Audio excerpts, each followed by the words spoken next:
18 horas. Notícias de Manaus, Amazonas, Brasil e do mundo.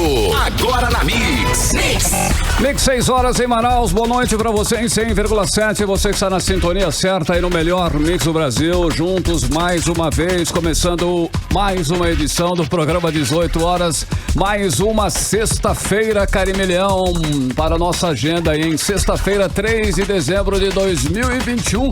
Sextou e sexta-feira sempre é sexta-feira, sempre é um dia especial, não é isso, Karim? Me dá um clima a mais, né? Tem um toque a mais. Boa noite. Boa noite, Carlão. Sem dúvida alguma, sextou, galera. Muito obrigada pela sua companhia. Você sintonizado aqui em 100,7. A gente já manda aquele alô especial pra galera do aplicativo Humano e também pra você que nos assiste pelo Instagram, no @18 horas News. Muito obrigada pela sua companhia. É isso aí, estamos juntos até as 7 da noite aqui no 18 horas. 18 horas. Bem, vamos conferir os destaques do programa 18 horas desta sexta-feira. O Amazonas registrou um aumento de mais de 35% na quantidade de crimes violentos no primeiro semestre do ano. Foi a segunda maior alta do país. O Greenpeace denuncia que a Amazônia vive uma pandemia de garimpo ilegal. CPI da Amazonas Energia revela que pelo menos 40% dos moradores de condomínios desviam energia elétrica aqui em Manaus. Suframa aprova projetos que somam investimentos de 1 bilhão e 700 milhões de reais. Essas e outras notícias, os principais destaques do dia desta sexta-feira, você confere a partir de agora aqui no melhor Mix do Brasil em mais uma edição do programa 18 horas. 18 horas. A violência, hein? A violência em Manaus continua sem controle. Nas últimas semanas, a cidade viu explodir o número de assaltos, roubos, crimes violentos, numa escalada que deixa toda a cidade em estado de pavor, medo e apreensão.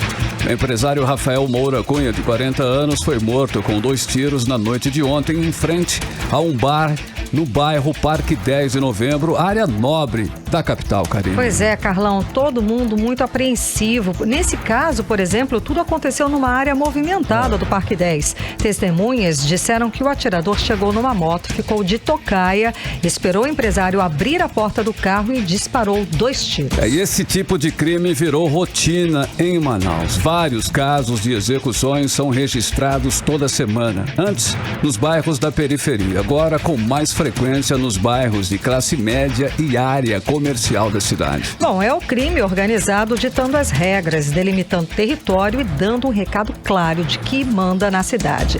Um verdadeiro tapa na cara da gente, na cara da sociedade, um tapa na cara da cúpula da segurança pública, um tapa na cara do governador Wilson Lima, que se rendeu às facções e nada faz para garantir a segurança aqui dos amazonenses. E essa onda de violência em Manaus expõe a realidade de todos nós, né?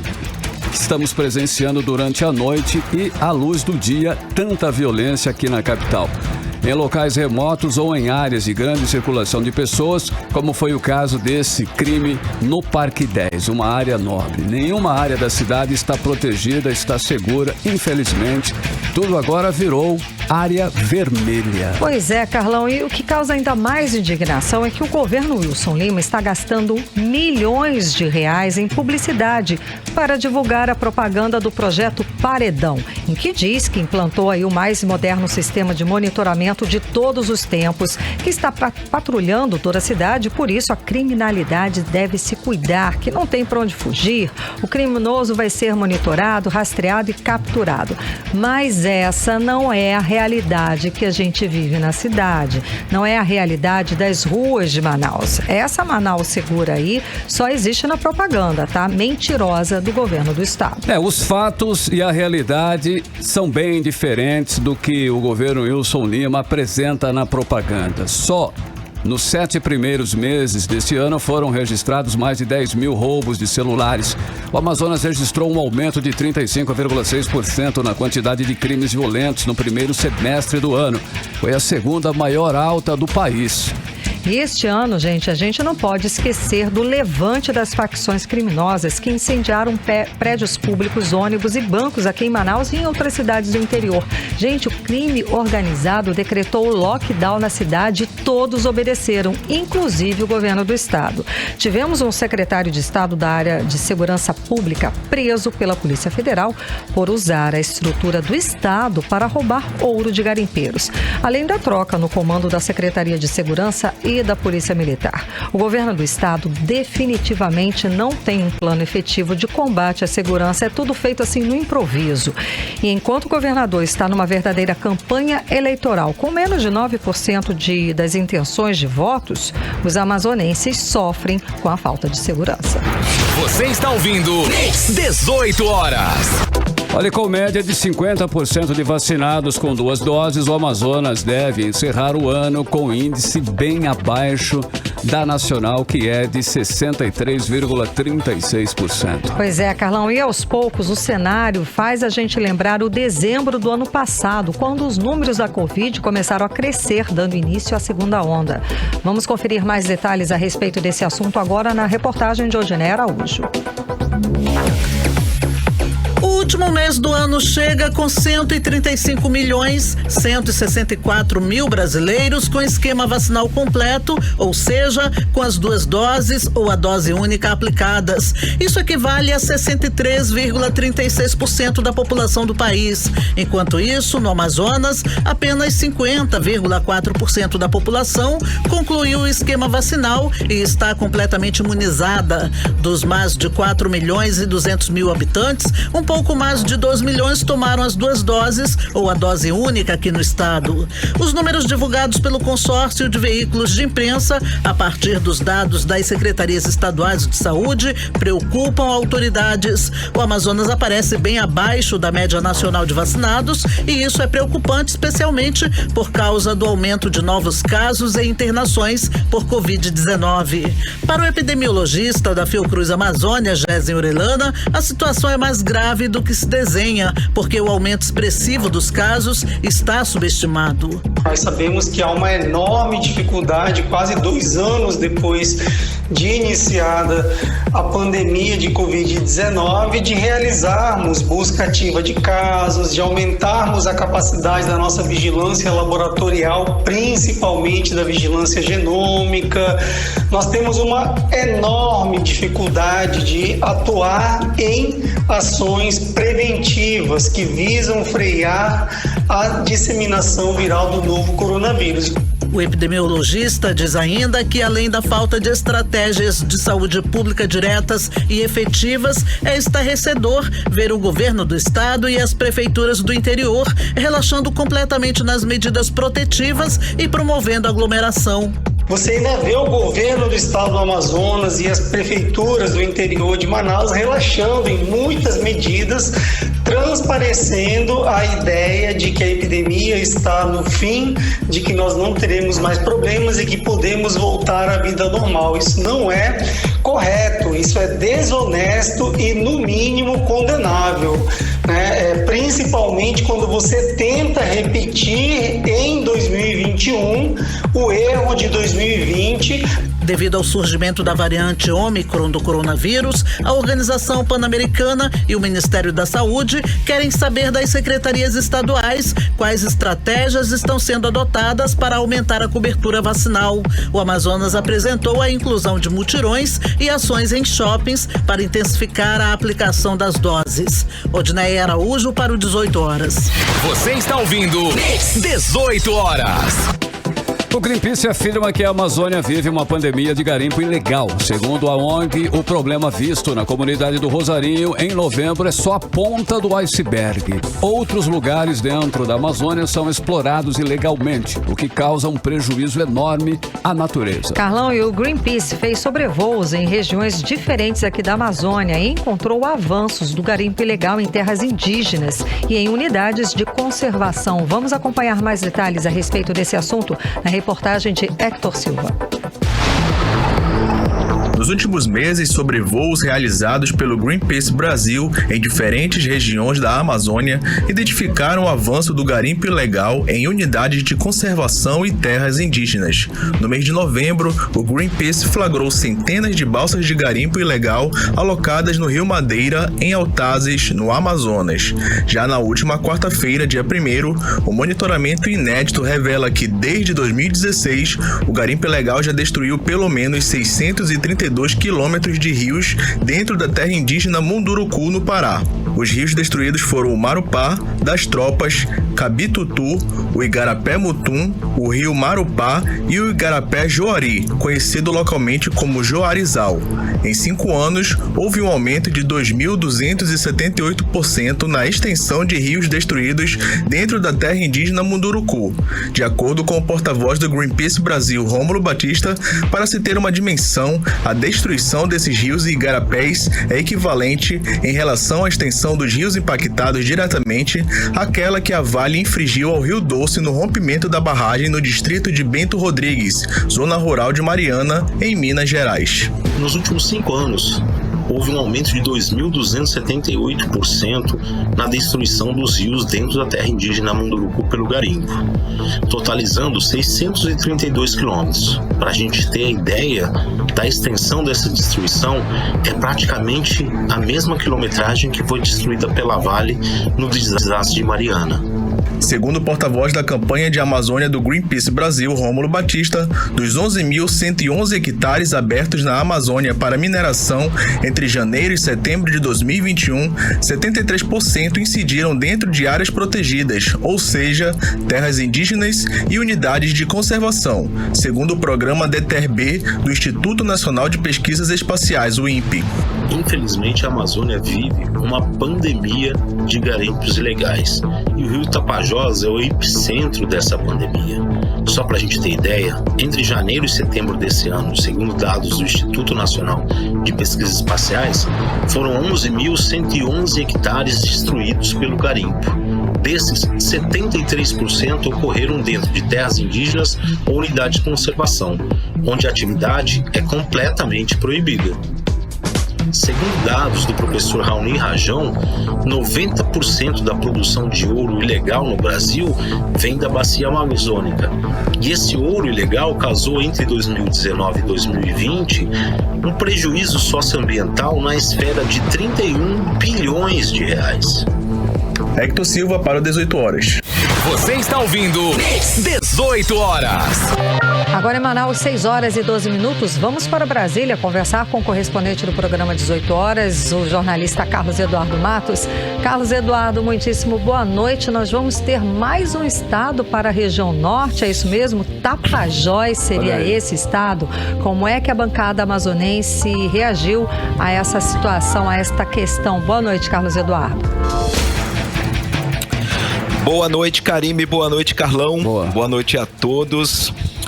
Karime, a expectativa é total, né? Porque o projeto de decreto legislativo número 508 de 2019, que convoca um plebiscito para consultar a população do estado do Pará se apoia ou não a criação do estado de Tapajós, entrou mais uma vez na pauta da Comissão de Constituição e Justiça do Senado.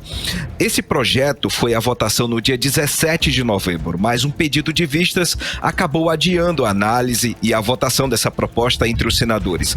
Importante dizer, Karime, que o governador do Pará, Helder Barbalho, não apoia a criação do estado de Tapajós, porque considera inadequado. Mas o projeto, respondendo a sua pergunta, tem sim o apoio da bancada do Amazonas. O relator da matéria é o senador Plínio Valério, do PSDB do Amazonas. Ele apresentou um parecer favorável, defendendo o direito do povo paraense de decidir se quer ou não a criação do estado de Tapajós. Ou seja, ele quer que o desejo soberano do povo paraense prevaleça, ao invés de qualquer decisão política. O senador Plínio Valério conversou com a gente com exclusividade. Vamos ouvir o que ele disse. O que o projeto do senador Siqueira Campos diz, e no meu voto, no relatório, meu voto sim, é concedendo o direito, né, mandando realizar um plebiscito para que o povo do Pará decida se concorda em separar aqueles 23 municípios, criando o estado de Tapajós. A causa é justa, é uma luta antiga. Os 23 municípios juntos têm viabilidade econômica, isso está provado no que eles arrecadam, mais de 1 bilhão por ano, e recebem muito menos. Na falta de estrutura, na falta de assistência, tanto é que eles vêm para Manaus, não vão para Belém. Manaus é mais perto deles do que Belém, e há esse costume. Mas é claro que eu concordo com isso, mas é claro que eu não estou me metendo no mérito. A decisão do sim ou não é unicamente dos paraenses. A gente só está concedendo o direito e a realização do plebiscito. A gente acompanhou a fala do senador Plínio Valério a respeito dessa proposta, de mais um estado aqui na região norte, que seria Tapajós. Carlos Eduardo. Karima, o senador falou uma questão interessante, que nessa região onde quer se criar o estado de Tapajós, a população em busca de serviços públicos vai a Manaus. E não vai a Belém. Por isso que a bancada do Amazonas acha interessante que seja criado esse estado justamente para que desafogue o sistema de saúde, entre outros serviços em Manaus e no interior, que são muito mais interessantes para esse povo dessa região. E até dá Karine, apoio, a criação do estado... Carlos Eduardo, até dá apoio para as pessoas não precisarem se deslocar tão longe para conseguir atendimento médico. Melhora a estrutura. A criação do estado de Tapajós... Exato, Carlão.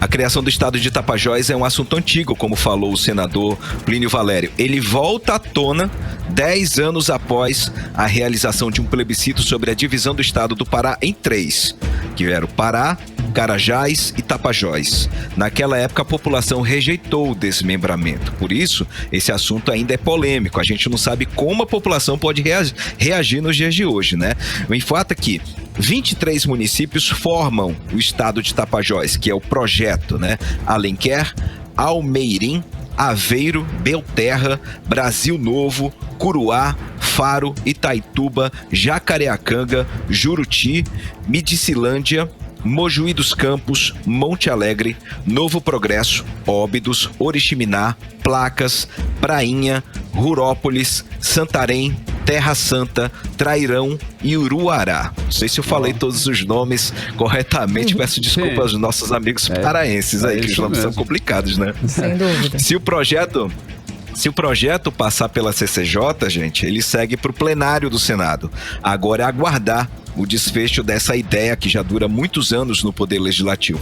Esse projeto, Karime, tem o apoio não só da população paraense, mas dos paraenses radicados no estado do Amazonas. Karime e Carlão. Legal.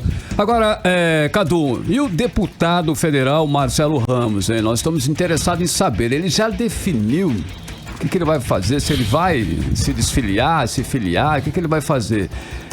Com qual partido que ele vai? Ele já deixou o PL, Como é que tá essa situação? Carlão, se você souber primeiro, me conte. Que eu não sei. Ele já deixou o PL, mas, Carlão, como é que tá? Não deixou. Parece que virou novela essa história do deputado Marcelo Ramos, que virou persona não grata no PL após o ingresso do presidente Jair Bolsonaro. Ele que se tornou líder do partido e chegou à vice-presidência da Câmara. Graças ao PL, agora está sendo convidado a se retirar da legenda pelo presidente do PL do Amazonas, o ex-senador Alfredo Nascimento. E falando em Alfredo, ele concedeu uma entrevista a uma rádio aí de Manaus, afirmando que Marcelo Ramos tentou puxar o tapete, querendo assumir a presidência do PL no estado na marra. Ele fez outras acusações e fizeram esse clima entre os dois ficar ainda mais azedo. Já era muito ruim nessa época da filiação do presidente Jair Bolsonaro. Está ficando cada vez pior. O fato é que Marcelo Ramos está ganhando mídia com essa situação, Carlão. Ele já foi entrevistado por grandes veículos de comunicação do país, está sendo cortejado por vários partidos, está ganhando tempo. Ele deu uma entrevista ao Poder 360, onde afirma que não há mais lugar para ele no PL, não só por causa de Jair Bolsonaro, mas por causa dos arranjos políticos do partido no estado, dando um recado direto a Alfredo Nascimento. Vamos ouvir o que disse Marcelo Ramos. Há um apelo da bancada, há um desejo do presidente Valdemar, mas é muito difícil pela questão estadual. Lá no meu estado, há um acirramento muito grande com o grupo do Bolsonaro que vai entrar no PL. E eu não quero nem causar constrangimento para eles e nem ser vítimas de constrangimento. Eu criei alguma relevância aqui no parlamento que não me permite ficar batendo boca ali na paróquia, ali nos interesses menores lá no meu estado. Então eu não vou me permitir isso, eu não vou me permitir entrar num jogo de disputa local. Então, paciência, sabedoria, as coisas vão acontecer no tempo certo e sempre colocando acima até do meu projeto eleitoral. Ganhar ou perder a eleição, para mim, faz parte. Eu, inclusive, já perdi mais do que ganhei nas eleições que eu disputei. O que não faz parte é trair os meus princípios, trair as minhas convicções e, de repente, perceber que eu estou servindo a um projeto que eu não acredito, a um projeto que eu acho que faz mal ao país. E hoje eu acho que o projeto Bolsonaro é um projeto que faz mal ao país. A gente acompanhou a fala do deputado federal Marcelo Ramos, vice-presidente da Câmara, né, a respeito da situação dele no PL, no partido ao qual o presidente Jair Bolsonaro acabou de se filiar, partido que Jair Bolsonaro agora chama de seu, não é, Carlos Eduardo? Chama de seu? O que ele estava atrás de um partido para chamar de seu, né? Essa foi a busca. Carlos Eduardo. Karime, o fato é que Marcelo Ramos não sabe se vai sair ainda do PL. Mas ele está sendo sondado por outros partidos. Ou seja, ele está fazendo um cenário para que ele próprio se beneficie. Os bastidores indicam que a bola da vez nesse momento é o PDT. O presidente nacional do partido, Carlos Lupe, esteve aí em Manaus e conversou com algumas lideranças políticas locais. Carlos Lupe estaria persuadindo Marcelo Ramos. Mas a questão é que ele não tem pressa em decidir se vai sair ou não, como eu falei.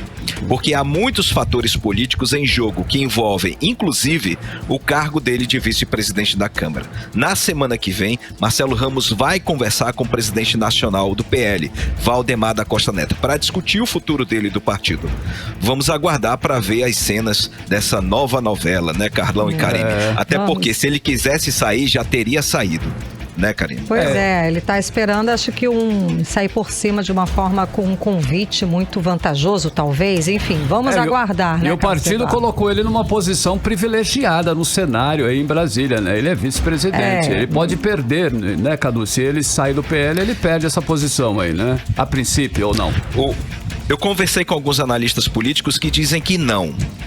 Ele permanece no cargo, mas ele fica fora do bloco político. Então ele vai ter um prejuízo político muito maior, mesmo permanecendo no cargo de vice-presidente. Essa pode ser a situação, Karime e Carlão. Entendi. Agora, mudando de assunto, continuando em política, né? O presidente Bolsonaro está sendo pressionado para agir para conter aumento da tarifa dos transportes públicos já em 2022, um ano eleitoral. É isso mesmo, Carlos Eduardo? Isso está acontecendo de fato? Está sim, Karime, está aumentando de tudo, né? Combustível, gás de cozinha, energia elétrica, só falta o quê? A passagem de ônibus.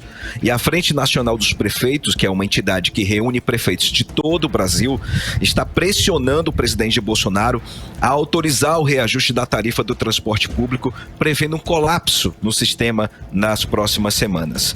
Essa questão está na cúpula do governo federal. O ministro do Trabalho, Onyx Lorenzoni, e o ministro do Desenvolvimento Regional, o ministro Rogério Marinho, ambos representam ali a ala política do presidente, estão tentando demover Jair Bolsonaro dessa ideia, que ele vem sendo persuadido pelo ministro da Economia, Paulo Guedes. Porque essa ideia de reajustar o valor da passagem vai pegar muito mal para a campanha política de reeleição que já está em andamento e que ela tem tendência para decolar com o auxílio emergencial que pode chegar a R$400. A solução que o governo está tentando buscar é criar mais um incentivo fiscal na compra do diesel, para tentar apaziguar os ânimos dos empresários do transporte coletivo. Paulo Guedes já sinalizou, não tem espaço no orçamento para isso, mas a gente sabe que ele nos últimos dias vem perdendo voz, vem perdendo espaço nas decisões do presidente, que tem levado em conta mais as questões políticas do que econômicas. O fato é que, Karime, a Frente Nacional dos Prefeitos quer um reajuste de 11% no preço da passagem a partir do ano que vem, de janeiro do ano que vem, para recompor as perdas com a inflação. volto com vocês. Karime e Carlão. Okay. Muitíssimo obrigada pelas informações, Carlos Eduardo, direto de Brasília. Boa noite, bom trabalho. Um abraço, gente, até segunda, valeu. Tchau, tchau. Valeu, tchau, tchau. 6h25 e você está no melhor Mix do Brasil. 18 horas. Boletim da Fiocruz, hein? Fiocruz Amazonas sinaliza aumento de casos de síndrome respiratória aqui no nosso estado. O aumento é maior entre crianças, adolescentes e jovens na faixa etária de 20 a 29 anos. A infectologista Ana Galdina Mendes disse que a situação é preocupante porque esse crescimento vem junto com o relaxamento das medidas preventivas e as festas de fim de ano e, como consequência, aumento de casos de Covid. Vamos acompanhar mais sobre o assunto agora na reportagem de Odiné Araújo. Quase metade dos estados brasileiros registraram sinal de crescimento nos casos de síndrome respiratória aguda grave. Dados divulgados pela Fundação Oswaldo Cruz, referentes à semana epidemiológica de 21 a 27 de novembro, revelam que o boletim do Infogripe apontou que 13 dos 26 estados, mais o Distrito Federal, apresentam sinal de crescimento. O Amazonas é um desses estados. Além disso, Manaus aparece entre as 13 capitais com sinal de crescimento na tendência de longo prazo, ou seja, nas últimas 6 semanas. A infectologista Ana Galdina Mendes explica que, naturalmente, o Amazonas tem o período de sazonalidade de novembro a mais ou menos abril, que é quando ocorrem aumentos de casos de síndrome respiratória aguda grave. Só que nos anos anteriores, o aumento dos quadros respiratórios estavam relacionados à Covid-19. Isso foi verificado de novembro de 2019 até março de 2020. De acordo com a infectologista, esse quadro passou a ser dominante e se repetiu do ano passado para esse ano, quando se teve o surgimento da variante Gama, a antiga P1. Ana Galdina Mendes diz ainda que, embora já se espere o aumento de problemas respiratórios, a situação é preocupante agora. Então, essa é uma característica que a gente já espera. A questão é que a gente tem agora esse aumento do número de síndromes respiratórias agudas e ele realmente está vindo ali misto. A gente tem as gripes, a gente tem as influenzas, a gente tem H1N1 e a gente tem também ainda Covid circulando. Então, para a gente agora fica muito mais difícil dar o diagnóstico e é mais um motivo para que a população entenda que tem que manter todas aquelas medidas. Porque a medida do uso de máscara, a medida do distanciamento não vale só para a Covid, vale para essas síndromes respiratórias que estão aumentando no nosso cenário e na nossa comunidade. A infectologista também chama a atenção para o cenário que se desenha com o aumento de casos de Covid, flexibilização de praticamente todas as medidas adotadas para conter a Covid e as festas de fim de ano. E aí, com isso, nos leva a pensar novamente, será que é hora de aglomerar? Será que a gente ainda está no momento de aglomerar? Que certamente que não, né? Porque a gente tem uma rede, a gente sabe que a nossa rede assistencial, ela é uma rede limitada, seja na pública, seja na privada. Dá para se fechar o diagnóstico, mas, por exemplo, na rede pública a gente tem essas limitações de exames. Então, isso tem que ser levado em consideração.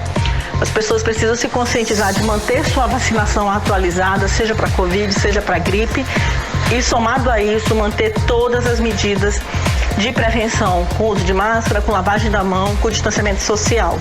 De acordo com o boletim Infogripe, o aumento de casos de síndrome respiratória é maior entre crianças, adolescentes e jovens na faixa etária de 20 a 29 anos. Já entre a faixa etária de 10 a 29 anos, as síndromes respiratórias estão associadas à Covid-19. Odiné Araújo para o 18 horas. Você está ouvindo 18 horas. Mix agora 6h29 e ainda hoje, hein? Aqui no 18 horas nós vamos falar sobre a denúncia da compra de livros feita pelo governo do estado no valor de 400 milhões de reais durante a pandemia, período em que as escolas estavam fechadas e os alunos estudavam online. É o nosso assunto em instantes. 18 horas. E agora nós vamos conferir a previsão do tempo para esta noite de sexta e também a madrugada de sábado, tempo e temperatura com Karime Leão. Previsão do tempo. Segundo informações do Climatempo, a previsão é de pancadas de chuva durante a noite e a madrugada. A mínima prevista é de 23 graus, a máxima pode chegar a 31 graus. As chances de chuva são de 90% e a umidade relativa do ar fica entre 74% e 99%. Rio Negro subiu mais 8 centímetros de ontem para hoje. Registra agora no Porto de Manaus a cota de 21 metros e 20 centímetros. Você está ouvindo 18 horas. O Amazonas aparece com o segundo maior índice de extrema pobreza em levantamento do IBGE, feito com dados de 2020. O estado foi destaque negativo entre as unidades da federação, com 12,5% da população em situação de extrema pobreza. Esse é o assunto que vamos conversar agora com a jornalista Artemisa Gadelha. Artemisa, é um dado extremamente negativo, não é verdade? Boa noite. Verdade, que a gente vem repetindo esse dado, ano após ano. Esse dado, como você disse, de 2020, segundo o IBGE, Instituto Brasileiro de Geografia e Estatística, cerca de 505,3 mil pessoas no Amazonas estão em extrema pobreza monetária. Boa noite para você, Karime, Carlão, e a todos que nos acompanham no 18 horas. E olha, se a gente fizer aí um comparativo, Karime e Carlão, Niterói, por exemplo, no Rio de Janeiro, você que é carioca, Karime, olha, 515 mil habitantes tem na cidade de Niterói, ou seja... É uma cidade de Niterói inteira em extrema pobreza aqui no estado. Macapá, por exemplo, 512 mil pessoas. Florianópolis, 508 mil pessoas. Como se Florianópolis vivesse, toda Florianópolis em extrema pobreza. Olha, a população do estado foi estimada pelo IBGE em 2020 em 4.207.000 pessoas, ou seja, mais de 12% vive com menos de R$ 155 por mês. E mais de 1,79 milhão, ou 44,5% dos amazonenses, estão em situação de pobreza, com menos de R$ 450 por mês. Somando tudo aí, olha, dá uma população de 1.584.000 pessoas, né? Se a gente comparar, é como se fosse a cidade de Goiânia, no Goiás, que tem 1.536.000 pessoas. Temos, então, uma população pobre no Amazonas e de extrema pobreza de 56,5%. Mais da metade. É muita coisa. Estamos na segunda pior posição no Brasil. O país que tem 12 milhões de pessoas na extrema pobreza em 2020 e mais de 50 milhões em situação de pobreza. O Amazonas só perde para o estado do Maranhão. Nosso estado, que é tão rico, né? É inacreditável a gente está nessa segunda posição. Rico e desigual, né? Rico para poucos e muito desigual. Exatamente. Segundo o geógrafo e também supervisor de disseminação do IBGE, Djalma Jacques, se não fossem os benefícios sociais destinados à população na pandemia, a situação seria bem pior. Vamos acompanhar a entrevista dele? Em 2020, ano afetado pela pandemia do coronavírus, o impacto na concessão de programas sociais se intensifica. A diferença de patamar com e sem os benefícios seria de 13,6 pontos percentuais para a extrema pobreza e 12 pontos percentuais para a pobreza. Ou seja, sem os programas sociais, a situação de renda da população estaria bem mais grave. As altas taxas de desocupação, em certa medida, e o alto percentual de empregados informais ocorridos em 2020 potencializaram a dependência da população aos programas sociais de governo e, consequentemente, a diminuição de seus rendimentos pessoais. Você está ouvindo 18 horas. Inacreditável, né, Karime? Ouvimos aí o seu Djalma Jacques, né? Ele também é pesquisador do IBGE. Eu fico imaginando qual a situação nós estaríamos se não fossem os benefícios sociais, né, entregues à população durante a pandemia em 2020. Terrível, realmente, e ainda está difícil, né, Artemisa? Muitíssimo obrigada pelas informações. E um estado riquíssimo, né, como nós batendo dissemos. Recordes de arrecadação. Exatamente, com um potencial turístico fantástico, que poderia, inclusive, estar utilizando, né, essa população, né? Dando oportunidades, exatamente. Né? Exato. Muito obrigada pelas informações, Artemisa Gadelha. Agora 6h34. 18 horas.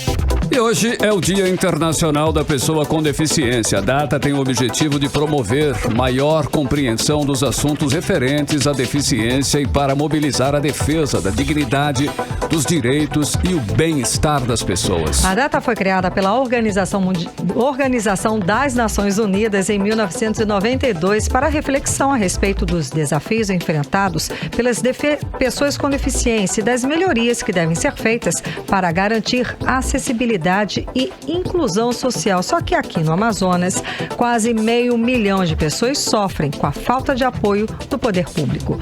Vamos aos detalhes agora na reportagem de Nathalie Moraes. Aqui no Amazonas, cerca de 518 mil pessoas com deficiência sofrem com a ausência de parceria entre o poder público e entidades de classe que defendem os direitos da pessoa com deficiência. À frente da luta por acessibilidade e visibilidade, Viviane Lima é mãe de 2 jovens com microcefalia. E desde que decidiu contar a sua história nas redes sociais, ela foi procurada por mulheres de todo o Brasil para dar conselhos e dicas de estímulo. Hoje, no Dia Mundial da Pessoa com Deficiência, a falta de apoio ainda é a principal dificuldade. Tudo é muito difícil, tudo é muito complicado, não há a preferência, não há o respeito, não há a consideração, não tem aquele olhar voltado para o que de fato a pessoa com deficiência necessita. Muitas vezes se olha para aquilo que é obrigatório, né? Só tem rampa porque é obrigação ou vice-versa, né? Porque não se constrói, não se faz nada pelo simples olhar. Você entender que aquela pessoa tem limitações, que aquela pessoa precisa de algo diferente.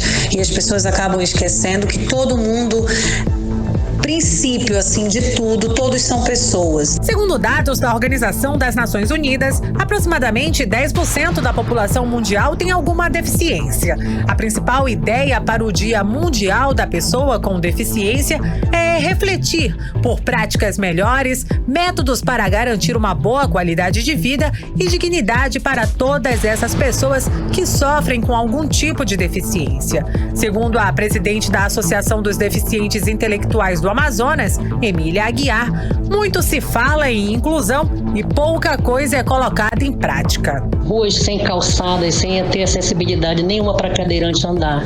Transporte coletivo. A maioria dos transportes coletivos não tem condição do cadeirante andar. Inclusão no mercado de trabalho.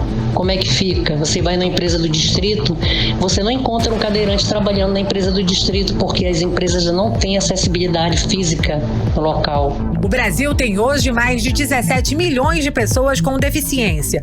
E segundo o Instituto Brasileiro de Geografia e Estatística, o IBGE, quase metade desse número, 49,4%, são de idosos. O Dia Internacional da Pessoa com Deficiência vem para refletir onde estamos e o que podemos fazer para irmos mais adiante, porque ainda existe muito a ser feito por essas pessoas. Nathalie Moraes para o 18 horas. Você está ouvindo 18 horas. Ainda falando sobre deficientes físicos, o Ministério Público do Amazonas notificou a Secretaria de Administração Penitenciária do Estado sobre as condições de presos com alguma deficiência no sistema prisional do Amazonas. E o que foi constatado foi que não há um tratamento adequado para essas pessoas que precisam de uma atenção especial. Exatamente, Carlão. Um documento de maio deste ano revela as condições precárias de tratamento que as pessoas com deficiência passam nos presídios aqui do Estado. Vamos conferir mais informações a respeito na reportagem de Hector Silva. o Ministério Público do Amazonas, por meio da 42ª Promotoria de Justiça de Defesa dos Direitos Humanos da Pessoa Idosa e da Pessoa com Deficiência, instaurou procedimento administrativo que tem como objetivo acompanhar a implementação de atendimento a presos com deficiência a partir das ações recomendadas pelo Departamento Penitenciário Nacional das unidades prisionais estaduais da comarca de Manaus. O Ministério Público pediu um levantamento da Secretaria Estadual de Administração Penitenciária e teve respostas dispersas e não consolidadas sobre o tratamento dado aos custodiados com alguma deficiência, o que para o promotor de justiça Vitor Fonseca é preocupante. Em 2020, o Departamento Penitenciário Nacional expediu uma nota técnica, a nota técnica 83 de 2020, em que regulamentava, traçava parâmetros e padrões para a custódia de pessoas com deficiência, ou seja, para pessoas presas e com deficiência. O Ministério Público tomou conhecimento dessa nota técnica e começou uma investigação para saber se a Secretaria de Estado de Administração Penitenciária daqui do Amazonas estava cumprindo essa nota técnica do DEPEN. Nós começamos uma investigação, pedimos informações da SEAP e percebemos que, na verdade, os dados são dispersos e não consolidados. Nós percebemos que as pessoas com deficiência também no sistema prisional sofrem de exclusão e uma invisibilização. Por conta da notificação, os servidores da Secretaria de Administração Penitenciária do Estado passam agora por um curso de capacitação. 12 custodiados que estão espalhados entre as 4 unidades prisionais do Estado agora devem receber um tratamento mais humano. Então, junto com o Departamento Penitenciário Nacional, DEPEN, nós criamos e formatamos um curso de capacitação voltado para os agentes do sistema prisional da SEAC. Esse curso começou essa semana, tem como finalidade discutir temas ligados a pessoas com deficiência, direitos das pessoas com deficiência, como a inclusão, acessibilidade, discriminação e preconceito, e voltado, obviamente, para atendimento, assistência dessas pessoas com deficiência no sistema prisional. Esse curso já começou, é voltado para os funcionários da SEAP, do sistema prisional como um todo, e inclui, inclusive, professores com deficiência. Hector Silva para o 18 horas. Você está ouvindo 18 horas. E agora, hein? Agora nós vamos conferir a previsão do tempo para este final de semana, sábado e domingo. Tempo e temperatura com Karime Leão. Previsão do tempo. A previsão para amanhã é de sol com algumas nuvens, tá? Chove rápido durante o dia e a noite, segundo informações do Climatempo. A mínima prevista é de 24 graus, a máxima pode chegar a 30 graus. As chances de chuva são de 90% e a umidade relativa do ar fica entre 49% e 97% para o domingo. As chances de chuva também são de 90%. A previsão é de sol com algumas nuvens e chuva rápida durante o dia e a noite. A mínima prevista segue com 24 graus e a máxima pode chegar até os 31 graus. Mix. Bom, e agora a gente fala da indústria, pois aconteceu hoje na cidade de Boa Vista, em Roraima, a última reunião de 2021 no Conselho de Administração da Suframa. Foram aprovados 20 projetos que somam investimentos de 1 bilhão e 700 milhões de reais. E o superintendente da Suframa, Algacir Poulsin, aproveitou a situação, aproveitou o evento para fazer uma prestação de contas das atividades da autarquia ao longo do ano, destacando o faturamento recorde acima de 140 bilhões de reais e a geração de mais de 102 mil empregos no polo industrial aqui de Manaus. Vamos conferir mais detalhes a respeito do assunto agora na reportagem de Júlia Gomes. A última reunião do Conselho de Administração da Suframa de 2021, realizada em Boa Vista, no estado de Roraima, nesta sexta-feira, faz parte da retomada do calendário de reuniões itinerantes nos estados que fazem parte da área de atuação da autarquia. O Conselho aprovou 20 projetos industriais e de serviços e 2 projetos agropecuários, e que juntos somam investimentos da ordem de 1,7 bilhão de reais, com a geração de 832 postos de trabalho nos próximos anos. Durante a apresentação dos projetos em pauta a serem aprovados, o superintendente da Suframa, Algacir Poulsin, destacou o crescimento no número de fábricas instaladas no polo industrial de Manaus. Senhor presidente, gostaria de destacar 8 projetos de implantação. E destaco esses 8 projetos de implantação pela importância de mostrarmos que nós estamos crescendo o número de indústrias, de fábricas no polo industrial de Manaus. Às vezes se fala da saída de uma indústria, mas junto com ela vem outras tantas. Nos últimos 2 anos nós tivemos 7 indústrias saindo, mas 40 entrando, mesmo em período de pandemia. Entre os projetos de implantação, o destaque foi o agroindustrial Serra Verde, que vai investir 55,3 milhões de reais para produzir óleos vegetais em geral, na área de livre comércio de Boa Vista, sendo este o primeiro projeto agroindustrial aprovado sob o amparo da nova Resolução 02 de 2021, que incentiva a manufatura de itens a partir da matéria-prima regional. Ainda durante a reunião, mesmo fora de pauta, foi aprovada também a proposta feita pelo Superintendente de Desenvolvimento Econômico e de Infraestrutura de Rondônia, Sérgio Gonçalves, de se criar uma agência de investimento para a Amazônia a partir da reformulação do Plano Estratégico da SUFRAMA.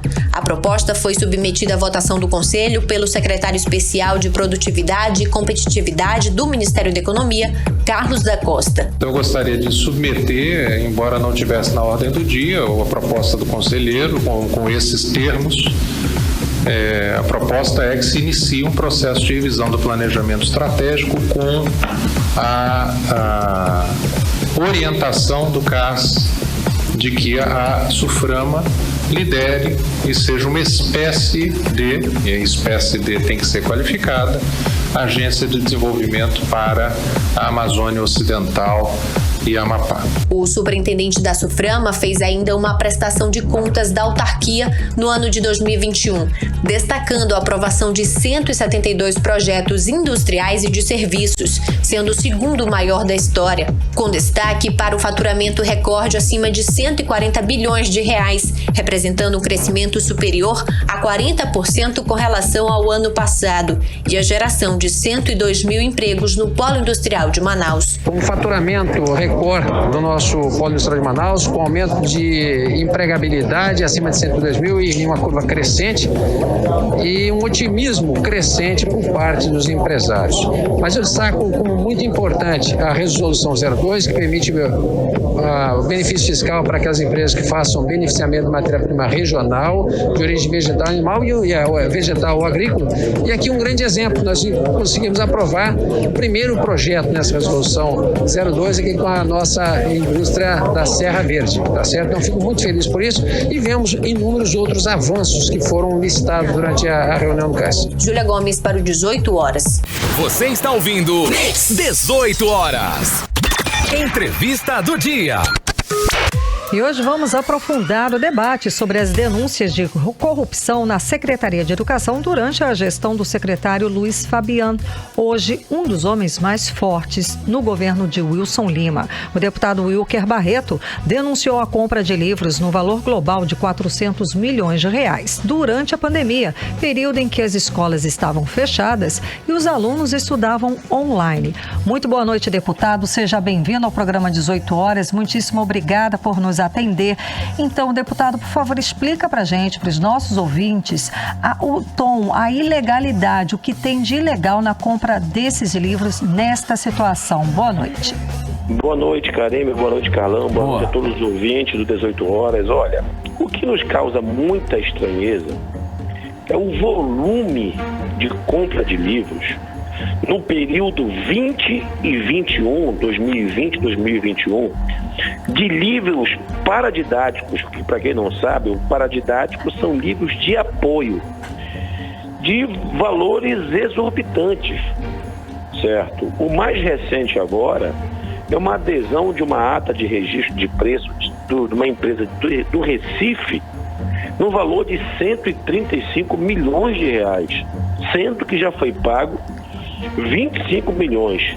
Se todos esses livros, certo, que precisam ser comprovados, porque eu não estou questionando a compra, eu quero saber o seguinte: o porquê do período, pandemia, se foi entregue, como foi entregue, como é que foi a logística, ou seja, se realmente tem a necessidade de toda essa compra.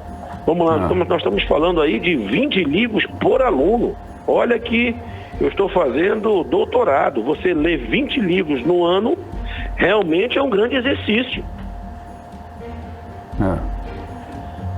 Então, há informações também que esses livros não chegaram para os alunos, não é? Essa é um dos seus questionamentos, esse é um dos seus questionamentos. Como que esses livros chegaram? Como é que é possível rastrear isso, deputado? Nós aprovamos o requerimento, certo? Pedindo informações, ao mesmo tempo que já atravessei também um ofício com base da Lei de Acesso à Informação. A SEDUC precisa comprovar se esses livros, como esses livros chegaram na ponta. Eu acho um exorbitante, nós estamos falando aí de volumes que chegam a 400 milhões de reais, ou seja, é muita coisa, é muito dinheiro para livros de apoio, certo? Livros de apoio, para que sabe? Os livros principais o governo federal fornece. Isso são livros paradidáticos. Então, uma coisa absurda. E, deputado, todos os dias surgem novas denúncias, né, de contratos suspeitos e também de superfaturamento. É uma rotina na Secretaria de Educação. O que falta para os órgãos de controle fiscalizar ou mesmo a Assembleia aprovar uma CPI da SEDUC? Olha, não são os livros. Vou dar agora uma outra denúncia que já tem representação minha. Contrato com a ADESAN para a questão do busca ativa. Para quem não sabe, o busca ativa é aquela busca dos alunos que se evadiram, certo? Isso é feito pelos profissionais efetivos da SEDUC. Querem gastar, acreditem, 55. Alô, deputado, cortou a ligação. Estamos conversando com o deputado Wilker Barreto.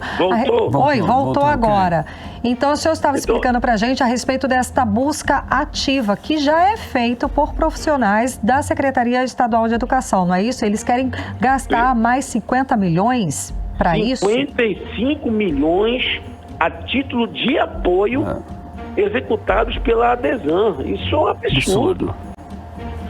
Sem contar do contrato com a Barça. Vocês lembram da Barça, da enciclopédia Barça? Era a minha pergunta na sequência, deputado. Pelo menos 18 milhões de reais com esse contrato da enciclopédia Barça. Explica pra gente mais essa. E o que é pior, se fosse para comprar o pendrive ou os direitos...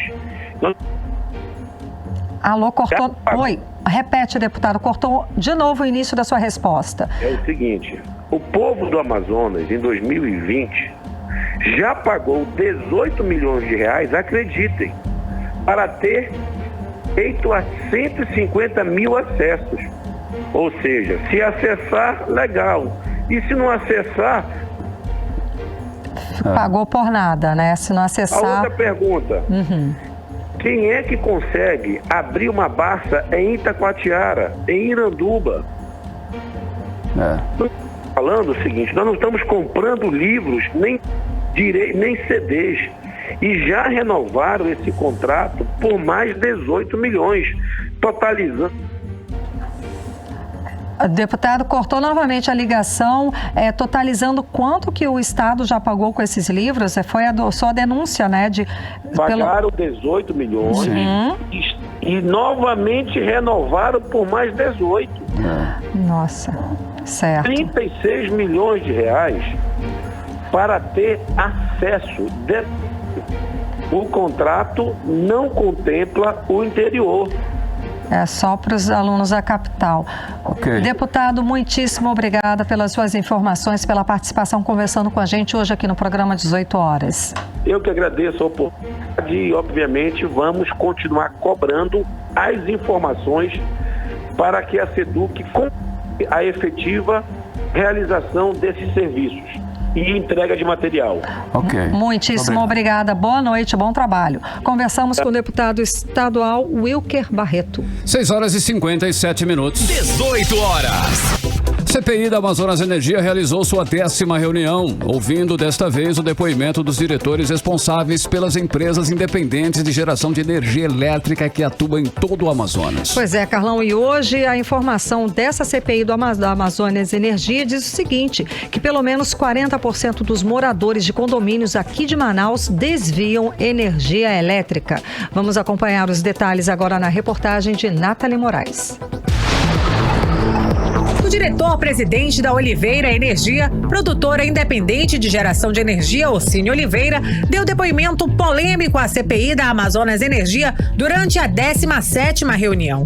Em seu depoimento, ele falou sobre a dificuldade de se fiscalizar dentro dos condomínios de Manaus e disparou que nos condomínios mais ricos da capital, o desvio de energia elétrica chega a 40%. A pessoa não pode pagar, fazer acordo, fazer com que o pobrezinho vem querer pagar seus 20, 30 reais da tarifa social. Quem não vem são os grandalhões que não querem pagar energia. Frigorífico, posto de gasolina, motel, hotel, rico, condomínio, ninguém quer pagar energia. E aí? Como é que fica? Você não pode mais entrar nem num condomínio hoje para vistoriar. Condomínio de rico em Manaus.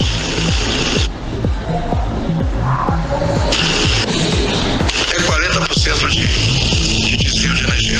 Ele foi além, frisando que no condomínio onde mora, o desvio chega a 33%. O meu, onde eu moro, Jardim das Américas, um bando de gente que não tem caráter, 33%.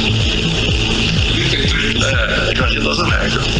Gato, desvio, leão. Gato ou leão, não?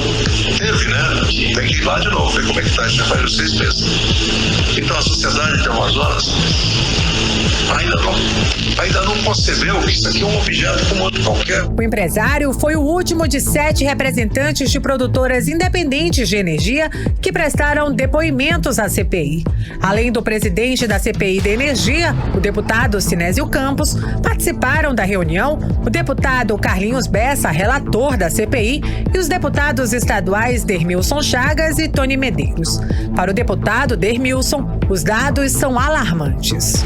Ele falou que 40% da população não paga energia e que ele paga os impostos antecipados do ICMS, porque é cobrado na geração e não da distribuição.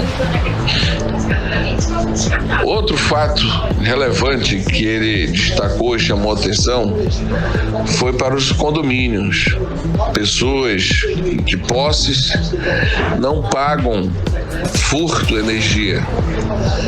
Esses dados são alarmantes e o prejuízo para a empresa é muito grande. O empresário Ocínio Oliveira finalizou os depoimentos informando que existem contas atrasadas do governo do estado, algo em torno de 500 milhões de reais.